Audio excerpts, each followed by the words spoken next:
विश्वामित्र जी यही तो कह रहे थे, असुर समूह सतावह मोही, ओ मैं आचन आयून पुतोही, अनुज समेत देहु रघुनाथा, और निश्चर वध में हो सनाथा।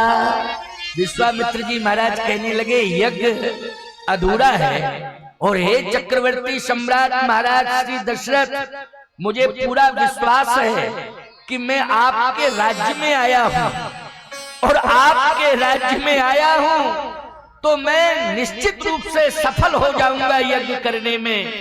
दशरथ जी ने कहा कि यज्ञ करने में तो आप वैसे भी सफल हो जाएंगे, लेकिन आप मुझे श्रेय दे रहे हैं, ये आपकी महानता है, कृपा है। दशरथ जी महाराज ये सोचे कि विश्वामित्र जी लेने के लिए आए हैं तो धन लेने के लिए आए होंगे, क्योंकि यज्ञ की बात कह रहे हैं तो यज्ञ में धन की जरूरत पड़ती है। अच्छा बोलो भाई, यज्ञ की जब भूमिका बनी होगी तो सबसे पहले चंदे की बात आई होगी कि नहीं, दान की बात पहले आई होगी? क्यों भाई, जब भी आपने बैठक की होगी तो किसकी चर्चा हुई होगी सबसे पहले? दान। कितना खर्चा आएगा, दान कितनी मात्रा में आ सकता है, दान आएगा तभी यज्ञ सफल होगा। वास्तव में ये बात सत्य है। महाराज श्री दशरथ भी सोच रहे हैं कि विश्वामित्र जी महाराज आए हैं और बार बार कह रहे हैं कि यज्ञ होना चाहिए, मेरा यज्ञ नहीं हो पा रहा है, और हम आशा लेके आए हैं, विश्वास है कि मेरा यज्ञ सफल होगा। दशरथ जी ने कहा, महाराज यज्ञ तो आपका वैसे भी सफल हो जाएगा, लेकिन आप श्रेय देने आए हैं तो आप चिंता मत करो, यज्ञ आपका हो जाएगा। जितना धन चाहिए हम खजाना खोले देते हैं, जितनी आवश्यकता हो आप ले जाइए। मांगहु भूमि धेनु धन पोसा, और सर्वस आज देहु सहरोसा। महाराज जितना भी धन चाहिए उतना धन आपको दे रहा हूं, जितनी भी यज्ञ के लिए भूमि चाहिए मैं उतनी भूमि दे रहा हूं, और गौशाला में करोड़ों गौएं हैं महाराज, जितनी जरूरत हो उतनी गौएं ले जाओ। विश्वामित्र जी ने कहा, ना मुझे धन की जरूरत है और ना मुझे भूमि की जरूरत है, तो धेनु कहा, धेनु की भी जरूरत नहीं है। क्यों? इतनी बड़ी गौशाला है हमारी, लेकिन गौओं की रक्षा ही नहीं हो पा रही है। गौओं की रक्षा नहीं हो पा रही है तो और गौएं ले जाके क्या करेंगे, जब गौओं की रक्षा हम नहीं कर पा रहे हैं। अच्छा एक बात बताओ, आपके गांव में एक गौशाला है और उस गौशाला की गौएं अगर सुरक्षित न रह पा रही हो तो आप क्या दूसरी गौशाला की गौओं को लाओगे अपनी गौशाला में? यही कहोगे कि समस्या हमारे गांव की गौशाला ही है, अब हम और बड़ी समस्या पैदा कर लें। मेरी जो गौशाला है उसमें गौएं सुरक्षित नहीं रह पा रही हैं, मेरी जो यज्ञशाला है उसमें देवता सुरक्षित नहीं बैठ पा रहे।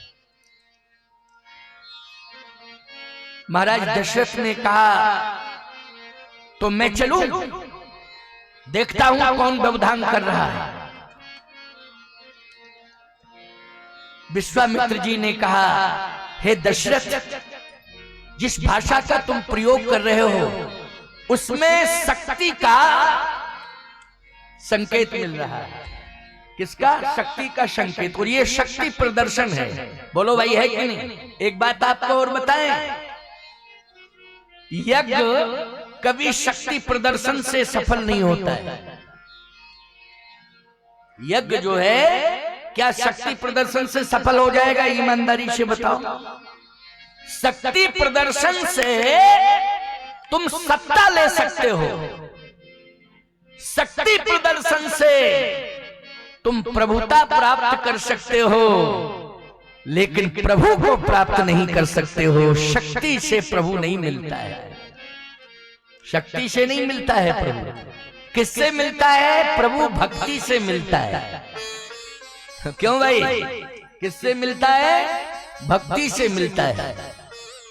भगवान ने सबरी से यही कहा था, कही रघुपति सुन भामिनी बाता, मैं मानो एक भगति कर नाता। देखो भाई, राम में और रावण में यही अंतर है। रावण शक्ति प्रदर्शन करता है और राम की भक्ति का प्रदर्शन करते हैं। बोलो, करते हैं कि नहीं?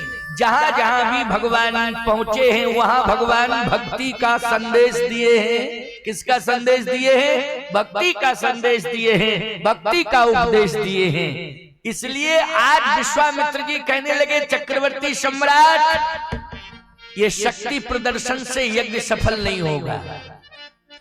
धन आप देना चाहते हो, धन की हमारे पास कमी नहीं है, क्योंकि मैं तो स्वयं पहले राजा था।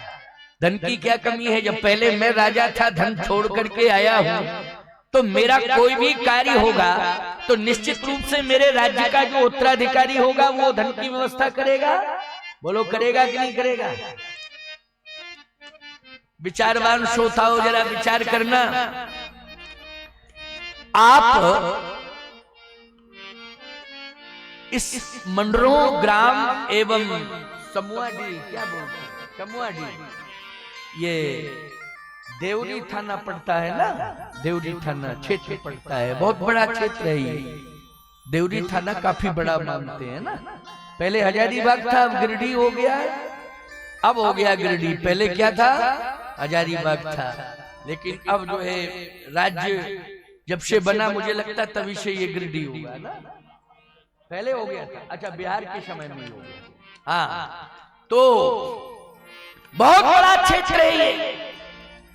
मैं आपसे पूछना चाहता हूं कि आप अगर मेरे प्रति श्रद्धा रखते हो और यदि मैं यज्ञ करूं आपके क्षेत्र में, तो मुझे विश्वास रहेगा कि हमारे जो भक्त और शिष्य हैं वो दान देंगे। लेकिन आप यही सोच लो कि हम दान देंगे इसलिए जगत गुरु जी का यज्ञ सफल हो जाएगा, मैं विश्वास नहीं मानता।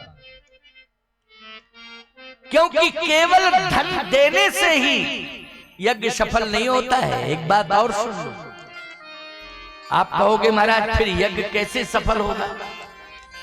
आपका कर्तव्य कहता है कि हमें दान करना चाहिए, दानियों को दान करना चाहिए। संगतिकरण देव पूजन दानेशु, दान की परंपरा है यज्ञ में। लेकिन मैं दावे के साथ कह रहा हूं, करोड़ों रुपया इकट्ठे हो गए हैं यज्ञों में, लेकिन करोड़ों रुपया इकट्ठे होने के बाद भी यज्ञ नहीं हो पाया। मेरे पास तो कई प्रमाण हैं। मेरे पास, मैं पूरी इंडिया में जाता हूँ, बड़े बड़े आयोजनों में जाता हूँ, मेरे पास कितने प्रमाण हैं, सैकड़ों प्रमाण मैं दे सकता हूँ इस मंच के माध्यम से कि करोड़ों रुपया यज्ञ के नाम पर इकट्ठा हुआ, यज्ञशाला भी बन गई, सामग्री भी आ गई, लेकिन ऐसा व्यवधान आ गया कि सामग्री और यज्ञशाला दोनों ही रहे, धन भी रहा, लेकिन यज्ञ नहीं हो पाया। क्यों? कारण क्या है? कारण यही है कि सब कुछ हो जाए, लेकिन जब तक भगवान की कृपा नहीं जुड़ जाएगी तब तक कोई कार्य सफल नहीं हो सकता है। इसलिए कृपा की प्रधानता होनी चाहिए।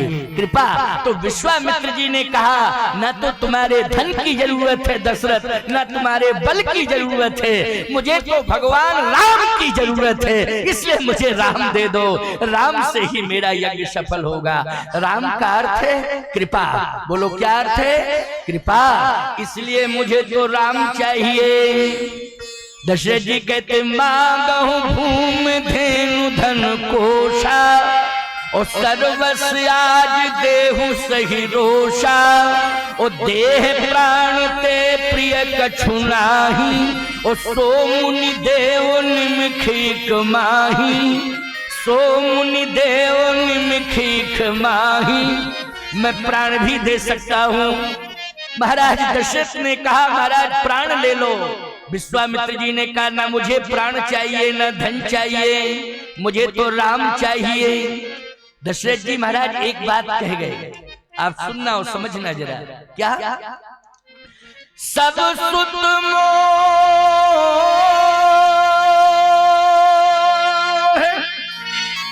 प्राण की नाई, लेकिन राम देत नहीं बनत गुसाई। सब सुत मोह प्राण की नाई, राम देत नहीं बनत गुसाई।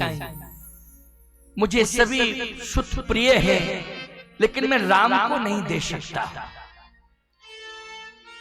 विश्वामित्र जी ने कहा, पहले ये बताओ दशरथ, तुम किस वंश में पैदा हुए हो? महाराज दशरथ ने कहा, इक्ष्वाकु वंश में, सूर्य वंश में, रघुवंश में, यही हमारा वंश है। विश्वामित्र जी ने कहा, परंपरा नहीं जानते हो? वंश की क्या परंपरा है? क्या परंपरा के बारे में ज्ञान नहीं है? महाराज है। तो बताओ परंपरा क्या है? परंपरा यह है, मंगल लहीन जिनके नाही, उते नरवर थोड़े जग माही।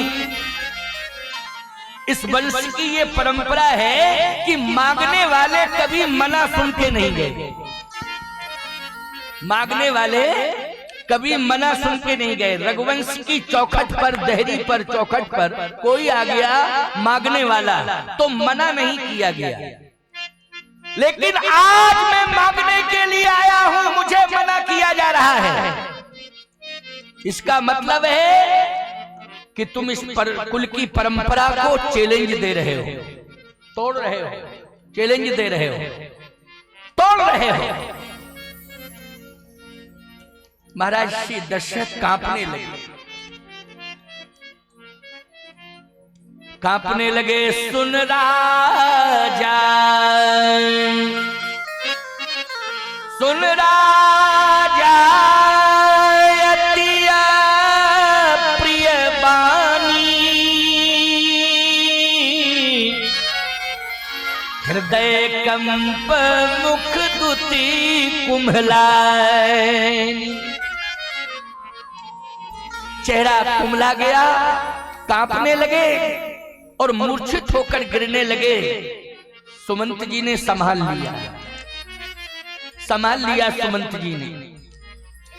महाराज श्री दशरथ इतने बलवान हैं कि सुरपति बसई बाहुबल जाके नरपति रहे सकल रुख ताके। इतने बलवान हैं और धैर्यवान भी हैं, लेकिन आज धैर्य टूट गया। बल जो है पता नहीं चल रहा, बल कहां चला गया, धैर्य टूट गया। सुन राजा की अप्रिय बानी, हृदय कंप मुख दुति कुमलाना। चेहरा कुमला गया और मूर्छित हो गए। सुमंत जी ने संभाला। अब बताओ भाई, ऐसी कंडीशन किसी के घर में आ जाए कि महात्मा पहुंचे और घर का मुखिया बेहो, क्या कंडीशन रहेगी? बोलो, साधु को कोई घुसने देगा अपने घर में? तो भाई कौन घुसने देगा? कि साधु आवे और घर का मुखिया बेहोश हो जावे? अरे साधु के आने से ईमानदारी से बताओ, सारे के सारे अमंगल जितने होते हैं घर के वो दूर हो जाते हैं। साधु का चरण पड़ जाता है तो जितने प्रकार के अमंगल होते हैं वो दूर हो जाते हैं कि नहीं हो जाते हैं? बोलो भाई, दूर हो जाते हैं, सारे अमंगल दूर हो जाते हैं। संत के चरण पड़ जाए जिस घर में, ये विशेषता होती है। सेवक सदन स्वामी आगमनु, मंगल मूल अमंगल दमनु। भगवान राम स्वयं कह रहे हैं, हे गुरुदेव, आपके चरण पड़ने से सेवक सदन स्वामी आगमनु, मंगल मूल अमंगल दमनु। मंगल मूल अमंगल दमनु। बहुत ध्यान से सुनना, बड़ी महत्वपूर्ण बात है। एक एक शब्द ग्राही है, आप सबको बहुत ध्यान से सुनना है, क्योंकि ये कथा आपके हृदय में बैठ जाए और ये कथा आपका कल्याण करती रहे, ये मेरा लक्ष्य है। मेरा लक्ष्य केवल ये नहीं कि मैं आऊं और सुना के चला जाऊं, नहीं, ऐसी कथा सुनाऊं कि आपके हृदय में बैठ जाए। और जब भी आपके जीवन में कभी कोई संकट आवे है तो ये कथा कवच बन करके आपकी रक्षा भी कर ले और संकट मोचन बन के आपको संकट से उबार ले। ये मेरा लक्ष्य है, ये उद्देश्य है मेरा, आने का भी यही उद्देश्य है, आपको संकट से उबारना, समस्याओं से उबारना। दशरथ जी महाराज मूर्छित होकर गिर पड़े, सुमंत जी ने संभाला। विश्वामित्र जी ने कहा देखो भाई, या तो हां करो या ना करो। अगर नहीं देना चाहते हो तो सीधी सी बात ये कह दो कि हम नहीं देंगे, नहीं देंगे, नहीं देंगे। तो हम जावे, अयोध्या छोड़ के जाएं, क्या करेंगे अयोध्या में रुक के, यहाँ रह के करेंगे क्या? हम जावे अपने बक्सर आश्रम में गंगा के किनारे आराम से भजन करें, जो बीतेगी सो भुगतेंगे। लेकिन क्यों यहाँ रहे अयोध्या में, अपने बक्सर आश्रम जाए? या तो हाँ करो या ना करो। बड़ी समस्या है, विचार करना। रघुवंश की परंपरा है, मांगने वाले कभी मना सुन के नहीं गए। और यहाँ दशरथ जी महाराज देना नहीं चाहते हैं राम जी को, और विश्वामित्र जी अड़े हैं और खड़े हैं और कह रहे हैं कि देना हो तो दो, नहीं तो मना करो।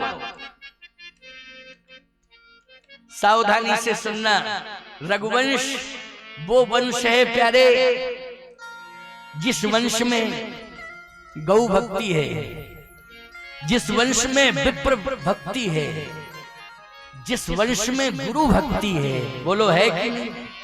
सबसे ज्यादा गुरु भक्ति, गौ भक्ति, विप्र भक्ति, बोलो है ना रघुवंश में। महाराज दशरथ जिस वंश में जन्म लिए, जहाँ के सम्राट हैं, राजा हैं अयोध्या के, वो परंपरा। लेकिन विश्वामित्र जी महाराज ने कहा या तो हाँ करो या ना करो।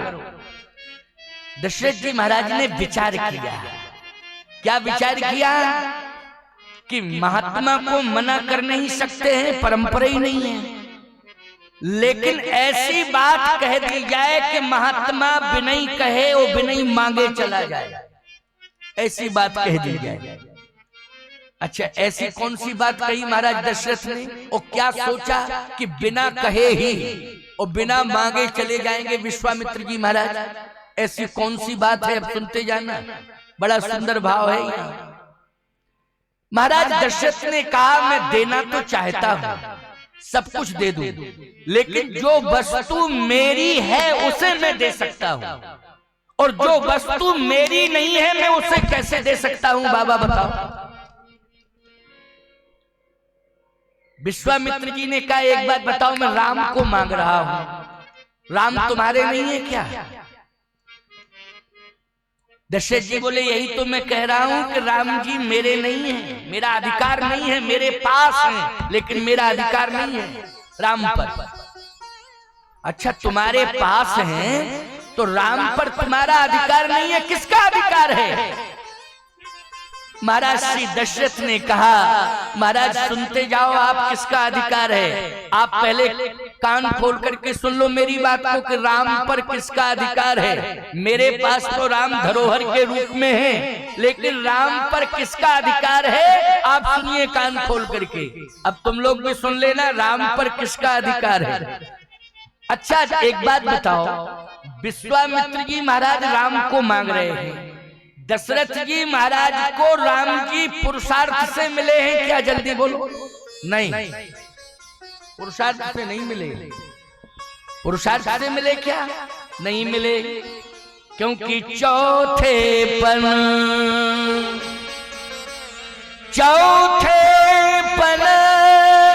पायु सुत चारी, और बेप्रवचन नहीं कहे वो बिचारी। तो सीधी सी बात है कि चौथापन मानी होता है बुढ़ापा। बोलो होता है बुढ़ापा कि नहीं? मैं आपसे पूछना चाहता हूं, चौथेपन में क्या संतान का योग बनता है? सबने गर्दन हिला दी। सही बात है, सही बात है, चौथेपन में संतान का योग नहीं बनता है, बल्कि चौथेपन जाइए नृपकानन, ये योग बनता है। चौथेपन जाइए नृपकानन। महाराज मनु ने भी क्या किया था?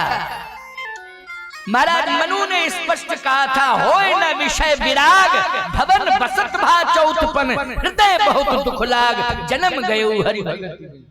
तो चतुर्थ अवस्था में तो भगवान को पाने की इच्छा होती है, संतान को पाने की इच्छा नहीं होती है।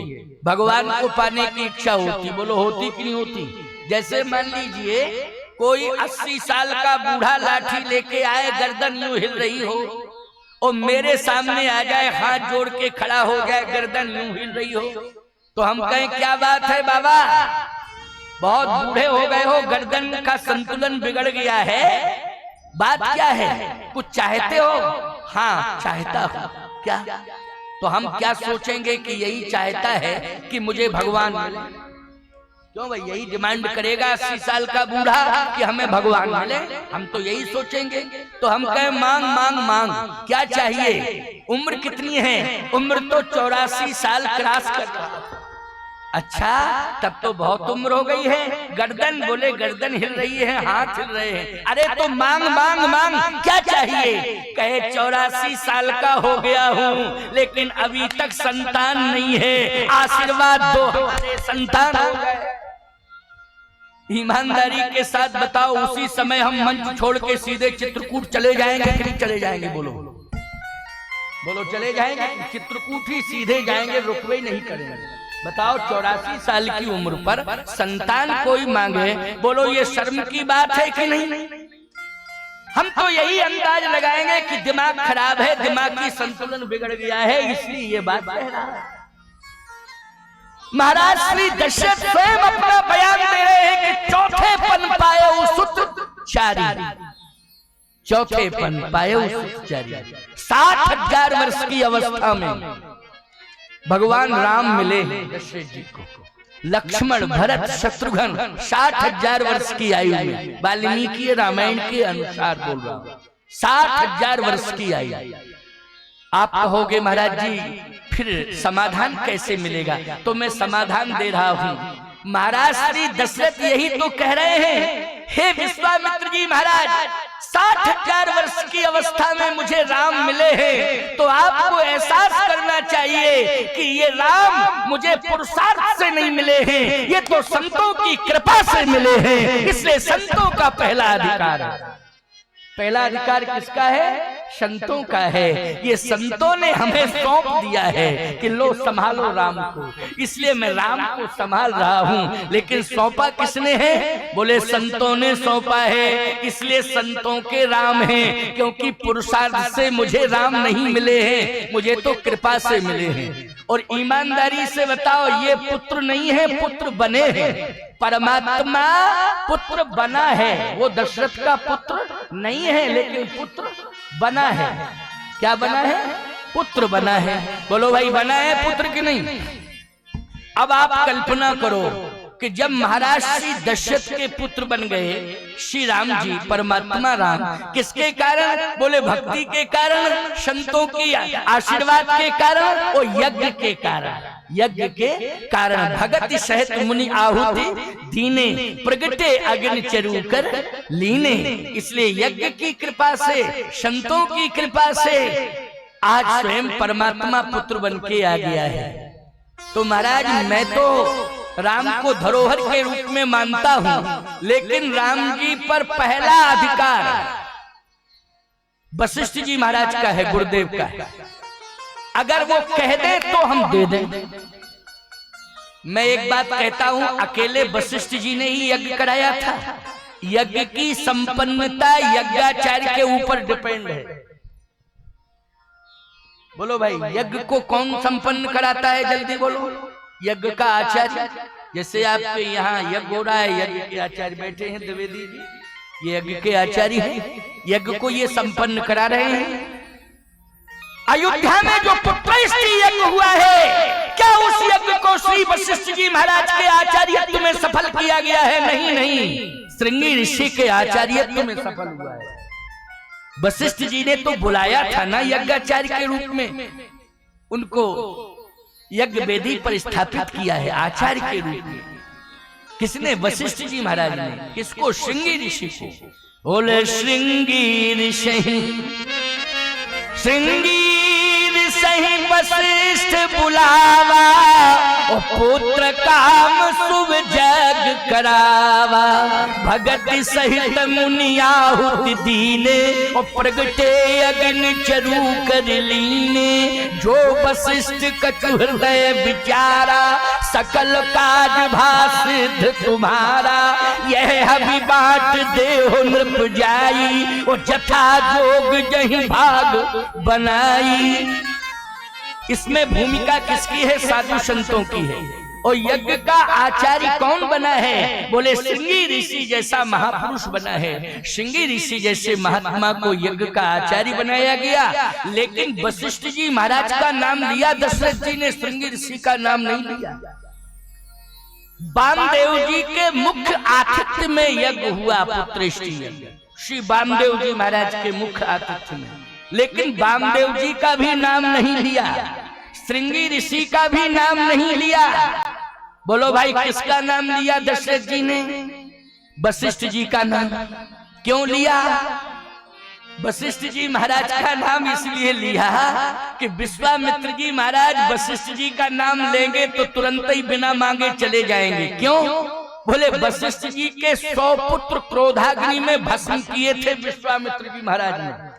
तो जिसके 100 पुत्र पहले ही भस्म कर दिए हों विश्वामित्र ने, और अगर वो पुत्र मांगने के लिए आया है और ये कह दिया जाएगा कि वशिष्ठ जी महाराज का अधिकार है, तो दशरथ जी सोच रहे हैं कि वशिष्ठ जी का नाम जैसे ही लेंगे तो विश्वामित्र जी सोचेंगे कि अब तो मांगने का चांस खत्म, क्योंकि मैंने 100 पुत्र तो वशिष्ठ के पहले ही भस्म कर दिए हैं। अब वशिष्ठ जी से राम को मांगेंगे तुरंत ही मना कर देंगे, नहीं नहीं नहीं, ये लेना देना खत्म, व्यवहार। इसलिए कहता हूं कि संतों को ठीक से समझ लो, संतों के मर्म को समझ लो, संतों की विचारधारा को समझ लो, और संतों के व्यवहार और विचार और संस्कार को थोड़ा सा समझ लो और थोड़ा स्वीकार भी कर लो। अगर संतों का व्यवहार और संस्कार थोड़ा सा तुमने स्वीकार कर लिया तो मैं कहता हूं कोई समस्या रह नहीं जाएगी, कोई समस्या नहीं रह जाएगी। सावधानी से सुनना मेरी बात को। विश्वामित्र जी महाराज के कानों में ये शब्द पड़ा कि वशिष्ठ जी महाराज कह देंगे तो दे देंगे, ये दशरथ जी कह रहे। तो विश्वामित्र जी ने तुरंत कहा, बुलाओ वशिष्ठ जी महाराज को, बुलाओ। क्यों? मतभेद तो था, विश्वामित्र में और वशिष्ठ में मतभेद था, लेकिन मनभेद नहीं था। ये जो मत की बात थी ना, मत के कारण, क्योंकि हमारे यहाँ अलग अलग मत के मतान्यायी हैं संत, हमारे यहाँ खड़ दर्शन है और खड़ दर्शन के अलग अलग मत है, एक एक दर्शन का एक एक मत है अपना अलग अलग, लेकिन सबका मन एक है। बोलो, सबका मन एक है। अच्छा सही बताओ, यज्ञ हो, खड़ दर्शन के अंतर्गत जितने साधु होंगे कोई विरोध करेगा यज्ञ का? सभी कहेंगे यज्ञ होना चाहिए, यज्ञ की रक्षा हो। कौन कहेगा कि नहीं होनी चाहिए महात्मा यज्ञ की रक्षा? बोलो, यही कहेंगे नहीं, यज्ञ की रक्षा होनी चाहिए, समर्थन करेंगे सभी। सावधान, मतभेद था लेकिन मनभेद नहीं था। मन तो यज्ञ की रक्षा होनी चाहिए, वशिष्ठ जी का भी मन है कि यज्ञ की रक्षा होनी चाहिए, यज्ञ होना चाहिए और यज्ञ की रक्षा होनी चाहिए।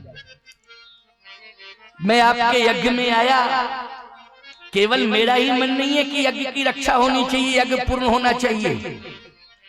जिन जिन संतों के कानों में यह संदेश पहुंचा होगा कि इस दिव्य क्षेत्र में, जो वैद्यनाथ धाम का क्षेत्र मानता हूं मैं, तो क्यों भाई? क्योंकि जसडी गिरिडीह सब लगा हुआ क्षेत्र है, वैद्यनाथ भगवान का क्षेत्र है ये। भले ही मंडरों गांव है या समुआ डी है या देवरी थाना है, ये तो ठीक है, लेकिन सत्य तो ये है, ये राजस्व रेवेन्यू रिकॉर्ड है। लेकिन सत्य तो ये है कि आध्यात्मिक रिकॉर्ड यदि देखा जाए तो ये वैद्यनाथ धाम का क्षेत्र है, पूरा का पूरा श्री वैद्यनाथ भगवान का क्षेत्र। बोलो है कि नहीं? तो ये साधारण क्षेत्र नहीं है, ये सामान्य क्षेत्र नहीं है। किसी भी संत के कान में आवाज पहुंच जाएगी कि इस मंडरों क्षेत्र में यज्ञ हो रहा है, तो भले ही वो आए ना आए, अगर हृदय से संत है, विचारों से संत है और वास्तव में वो संत है, तो मंगल कामना करेगा। बोलो करेगा कि नहीं करेगा? कहीं भी रह रहा होगा क्या करेगा? मंगल कामना करेगा और यही कहेगा कि सानंद संपन्न हो जाए यज्ञ, यही कामना होगी। यज्ञ का विरोध करेंगे क्या वशिष्ठ जी महाराज? विश्वामित्र जी महाराज समझ गए कि नहीं नहीं, हमारा यज्ञ सफल होगा और वशिष्ठ जी महाराज यज्ञ का समर्थन करेंगे, मुझे पूरा विश्वास है। इसलिए कहा बुलाओ वशिष्ठ जी महाराज। दशरथ जी महाराज ने जैसे ही वशिष्ठ जी महाराज को बुलाया, वशिष्ठ जी महाराज आए। अब आप विचार करना, जैसे ही वशिष्ठ जी महाराज प्रवेश कर रहे हैं राजमहल में, तो राजमहल में देख क्या रहे हैं कि विश्वामित्र जी महाराज सिंहासन पर बैठे हैं। किस पर बैठे हैं? सिंहासन पर। जो रघुवंश का, इक्ष्वाक वंश का सिंहासन था ना, उस पर वशिष्ठ जी महाराज ने देखा विश्वामित्र जी बैठे। आप कहोगे महाराज कहाँ लिखा है कि सिंहासन पर बैठे? अरे अलग से कोई आसन होगा, ये कहाँ लिखा है कि सिंहासन पर बैठे हैं? तो रामायण आप पढ़ते हो, स्पष्ट लिखा है क्या कि चरण पखार की नियति पूजा, मुनि आगमन सुना जब राजा, तो मिलन गए उले विप्र समाजा, कर दंडवत मुनि सन्मानी, और निज आसन बैठा रे आनी। तो निज आसन का क्या अर्थ है? बोलो। निज आसन का अर्थ यही है कि सिंहासन, दशरथ जी का निज आसन मानी सिंहासन, तो सिंहासन पर बिठा दिया। किसी ने दशरथ जी महाराज से कहा कि सिंहासन पर नहीं बिठाना चाहिए था, क्योंकि सिंहासन पर बिठाया जाता है उसको, किसको? जब सिंहासन की विधि पूरी हो जाती है, अभिषेक आदि होता है, बोलो भाई होता है ना, तभी राम जी को बिठाना चाहते थे महाराज दशरथ सिंहासन पर। समस्त तीर्थों का जल मंगाया था, संपूर्ण तीर्थों के संतों को आमंत्रित किया था, बहुत विधान पूर्वक बिठाना चाहते थे श्री राम को सिंहासन पर, लेकिन राम जी सिंहासन पर बैठ नहीं पाए। यहाँ विश्वामित्र जी के लिए कोई विधान पूरा नहीं किया जाए, निज आसन बैठा रहे, यानी सीधे सिंहासन पर बिठा दिया। दशरथ जी ने कहा कि मालूम नहीं है, यही विश्वामित्र जी महाराज हैं, हरिश्चंद्र जी के समय में आए थे, हरिश्चंद्र जी के समय में आए थे विश्वामित्र जी महाराज। तो मालूम है हरिश्चंद्र जी को काशी के बाजार में बिकना पड़ा था, पूरा राज्य ले लिया था, सिंहासन ले लिया था, राज्य सत्ता ले ली थी और राजा को काशी के बाजार में बेच दिया था। बोलो बेचा था ना, किसने? विश्वामित्र जी। यही तो विश्वामित्र जी महाराज हैं। दशरथ जी ने कहा कि हरिश्चंद्र जी के राज्य में विश्वामित्र जी आए थे, तो हरिश्चंद्र जी को काशी के बाजार में बिकना पड़ा था और राज्य भी चला गया था।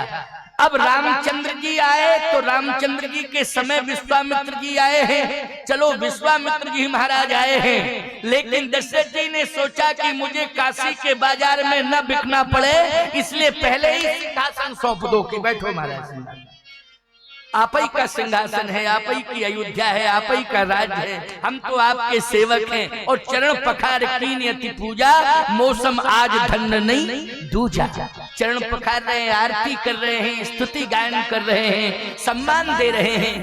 लेकिन याद रखना दशरथ जी महाराज भले ही सोच रहे हो कि मैंने सिंहासन दे दिया है, मैंने सम्मान दे दिया है, लेकिन विश्वामित्र जी महाराज सिंहासन लेने नहीं आए हैं, सम्मान लेने नहीं आए हैं, वो तो भगवान लेने आए हैं। इसलिए सिंहासन के प्रति उनका कोई आकर्षण नहीं है। बिठा तो दिया, बैठ गए सिंहासन पर, लेकिन सिंहासन पर बैठे रहे, लेकिन बार बार यही कहते रहे, राम चाहिए, राम चाहिए, राम चाहिए, मुझे राम का दर्शन कराओ, राम कहाँ है। वशिष्ठ जी महाराज आ रहे हैं, और जैसे वशिष्ठ जी महाराज आ रहे हैं, वशिष्ठ जी ने देखा कि सिंहासन पर बैठे हैं कौन, विश्वामित्र जी महाराज। तो आप कहोगे कि वशिष्ठ जी के लिए आसन अलग से पड़ा होगा, वहां वशिष्ठ जी महाराज बैठ गए होंगे अलग आसन पर। अरे आसन तो सुनिश्चित था, क्योंकि राजपुरोहित हैं, और राजपुरोहित के लिए राजभवन में एक विशेष आसन होता है कि नहीं होता है। उस आसन पर जैसे सिंहासन पर केवल राजा बैठ सकता है, वैसे ही राजपुरोहित का जो आसन होता है उस पर केवल राजपुरोहित बैठ सकता है, बाकी दूसरा कोई नहीं बैठ सकता है।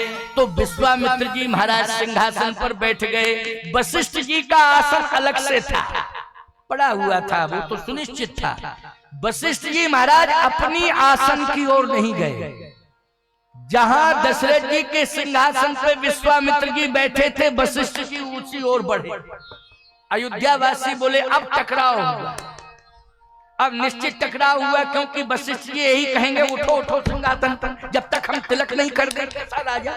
प्रथम तिलक वशिष्ठ मुनि की ना, क्यों भाई, पहला तिलक कोई भी सिंहासन पर बैठता है तो परंपरा क्या है, पहला तिलक कौन करता है, बोलो भाई। पहला तिलक करता है कौन, बोले राजपुरोहित करता है, और राजपुरोहित कौन है, श्री वशिष्ठ जी महाराज हैं। तो शायद वशिष्ठ जी महाराज यही कहना चाहते, नहीं मैं राजपुरोहित हूँ, मैंने अभिषेक नहीं किया है, बिना अभिषेक के कैसे आप सिंहासन पर बैठ गए, शायद विरोध करने के लिए जा रहे हो। लेकिन विश्वामित्र जी ने देखा तो वो पहले ही खड़े हो गए।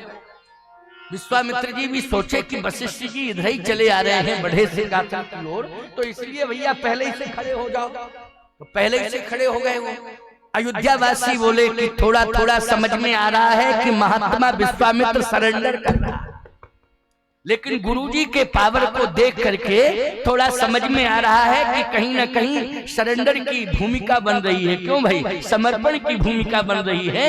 लेकिन आपको मालूम होना चाहिए, धन्य है वशिष्ठ जी महाराज।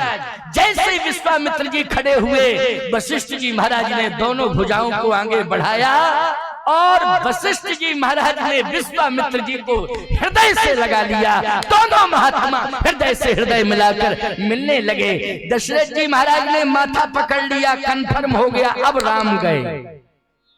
अब राम अयोध्या में रुकने वाले नहीं हैं, क्योंकि वशिष्ठ जी महाराज ने हृदय से लगा लिया है विश्वामित्र जी को, इसलिए अब दशरथ अयोध्या में राम रुकने वाले नहीं हैं। हृदय से हृदय मिलाकर महात्मा मिल रहे हैं। वशिष्ठ और विश्वामित्र का मिलन हो रहा है, हृदय से हृदय मिलाकर मिलन हो रहा है। प्यारे गोस्वामी जी कहते हैं दोनों महात्मा मिले तो रो करके वशिष्ठ जी महाराज से विश्वामित्र जी ने कहा कि महाराज आज मैं आशा लेके आया और मुझे विश्वास है कि मेरी आशा निराशा में बदलेगी नहीं, मेरी आशा निराशा में नहीं बदलेगी, मुझे पूरा विश्वास है। आशा क्या है? आशा एक राम जी से दूजी आशा छोड़ दे, नाता एक राम जी से दूजा नाता तोड़ दे। आशा एक राम जी से दूजी आशा छोड़ दे, नाता एक राम जी से दूजा नाता तोड़ दे। धन्यवाद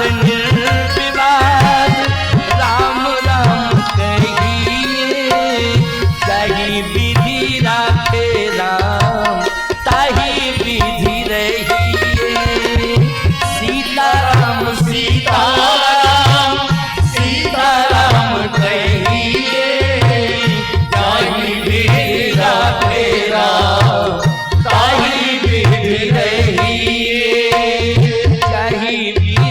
राखे राम, ताई विधि रही।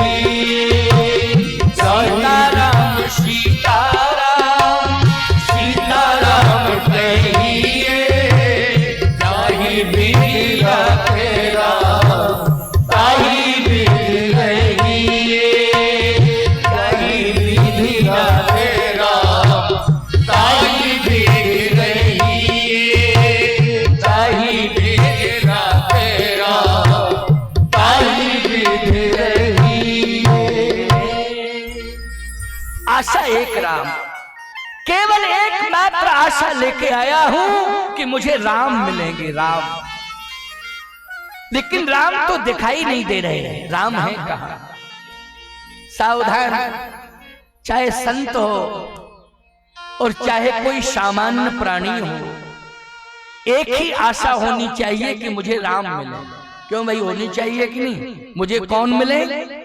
राम मिले। एक बात बताओ, जब तुम्हारे बच्चे होते हैं ना, तो प्रयास क्या रहता है कि बच्चे का नाम राम से जोड़ दिया जाए। क्यों भाई, किससे जोड़ दिया जाए?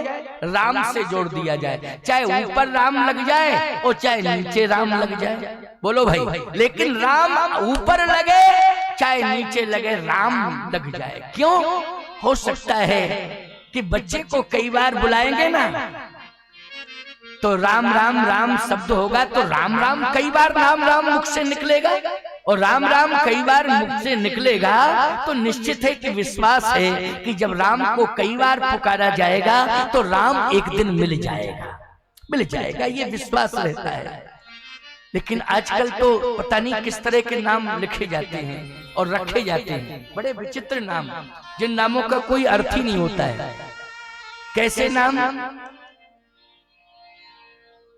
एक सज्जन आए, अपने बच्चे से बोले महाराज जी को प्रणाम करो, करो प्रणाम, प्रणाम कर। प्रणाम करने लगा हुआ। मैंने कहा बेटा क्या नाम है तुम्हारा? बोला गप्पू। अरे हमने कहा ये नाम तो समझ में नहीं आ रहा है, क्या नाम गप्पू रखा है? हमने कहा बच्चा तो छोटा है, गप्पू मानी गप बोलने वाला गप्पू, लेकिन छोटा बच्चा गप कहाँ बोलता है, झूठ कहाँ, गप मानी झूठ, झूठ नहीं बोलता है। अच्छा छोटा बच्चा है तो छोटा बच्चा बोलो झूठ बोलेगा क्या? नहीं बोलेगा। छोटा बच्चा कभी झूठ नहीं बोल सकता है। झूठ का रहसल तो तुम कराते हो, तुमसे ही सीखता है बच्चा झूठ बोलना। मैं बिल्कुल स्पष्ट कह रहा हूं। एक बार आज से करीब 40 वर्ष पुरानी बात मैं बता रहा हूं। एक शहर में मेरा शिष्य रहता था।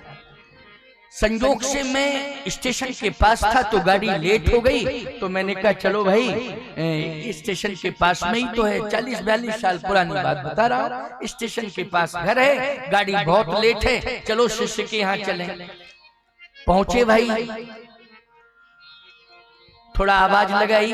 हमारे साथ में जो हमारा शिष्य था सहयोगी, उसने आवाज लगाई, गुरुदेव भगवान आ गए हैं, किवाड़ खोलो, फाटक खोलो, दरवाजा खोलो, गुरुदेव भगवान खड़े हैं से तारा।